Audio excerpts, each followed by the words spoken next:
It's Sunday evening here on the Riviera, on the second day of the Cannes Lions. Let's start with sex. Now, sex sells, right? But we're learning that the heteronormative male gaze isn't the only game in town. Arousal takes many forms, and panelist Cindy Gallop urged her audience to explore them and to film the results. No, thank you. You could post your personal porn up on WeChat, the one platform that's going to rule them all. With passport renewal, bill pay, commerce, and communications all available there, it's a one-stop shop for communication. Now, it's Summer Olympics weather here in Cannes, and all that came into town with the head of the marketing for the Summer Olympics. They're aiming at a younger, more tech-savvy audience this year, and that brings tons of engagement with it. But the most engaging moment of the day by far was brought to us by an animatronic puppet polar bear that wandered around the Palais, bringing hordes of people in his wake. It was pure puppetry magic. Monday at Cannes, and the madness is upon us. In an announcement that surprised no one at all, Google was named the world's most dynamic brand. Dynamism is a product of some unholy alchemy of responsiveness, innovation, sociability, and agility. In other words, unless your brand can do yoga, you're screwed. And speaking of being screwed, AI has been on the public mind of late. Bill Gates, you may recall, joined Elon Musk and Steve Wozniak to be a little freaked out about the whole subjugation of the human race thing. While that would be a buzzkill, fortunately, Google's Eric Schmidt was here to give us 3 ways to keep AI from killing us all horribly. 1, make it open. 2, include an off switch. And 3, build it for everyone. Seems like a solid plan. And after that good news, I will leave you with a sunny outlook on the future. Scott Galloway joined us for a panel discussion today and informed us that advertising is dead. Communications conglomerates will be dismembered, and everyone with an Adland business card is at her last Cannes. And if Martin Sorrell sees this, I'm at my last one too. That's Cannes in a minute. Tuesday at Cannes, it's the longest day of the year and the stars are out, gracing us with their exalted presences. Usher put his media training dollars to good use, managing to repeat the key words from every question in his answers. Well done. Fortunately for his audience of live tweeters, Usher speaks in memorable but low-calorie sound bites, like this: fail fast and get up like a winner. Actually, that's pretty good, Usher. You could even hear the chants for Will Smith up and down the Croisette as he headed for his chopper. Now, after a few years of prioritizing success over artistry, Wild Wild West, anyone? Smith recommitted himself to authenticity. You cannot re-engineer purpose, he said. Maybe you can't, but you can sure as hell stick to it. Pixar creates the illusion of life, sacrificing material fidelity for a deeper truth.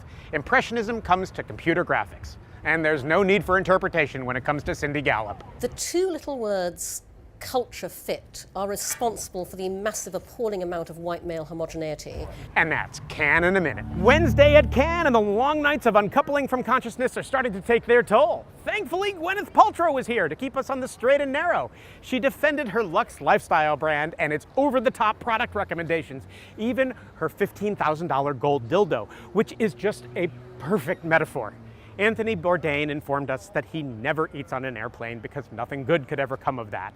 That's a bit churlish, given that he's flying off to places where food, never mind airplanes, is scarce. But Cannes loves its celebs. We're all well aware of the dangers of our culture's veneration of fame. That danger now is named Donald Trump. And the editors of Politico told us that Trump is a better marketer than anyone here at Cannes. He's the startup of the political world, and he just oozes horrifying authenticity, something that no one could ever accuse Gwyneth Paltrow of. She was advised to name her company Goop, because every successful internet company has 2 O's in its name. Someone should let Snapchat know. That's Cannes in a minute. Thursday at Cannes, and it is broiling with the kind of heat that forges heroes, and today was a day for them. Lindsay Addario is a bona fide hero, a prize-winning photojournalist who used her gift to help us all bear witness to the plight of the displaced, the atrocities of war, and the oppression of women. She has experienced her share of that herself, having been kidnapped and imprisoned by those she threatens. Addario wants to focus our industry on issues we'd rather ignore. Great things are not always comfortable to view, such as the work of Alejandro González Iñárritu. The Revenant, his most recent film, gave us a window into human endurance, while he gave Cannes audiences an insight into how crisis enriches culture. Is heroism involuntary, just like laughter?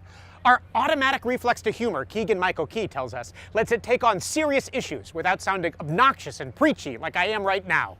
His show, Key and Peele, was an object lesson in that, but heroically, he ended it before it started to suck. everything dies, right? What company will not exist 5 years from now? Subway. That's Cannes in a minute. It's Friday in Cannes, and it's the end of the week and the end of the world. All the Londoners down here in Cannes are losing their collective minds about Brexit. Great Britain, never part of the Eurozone, will survive.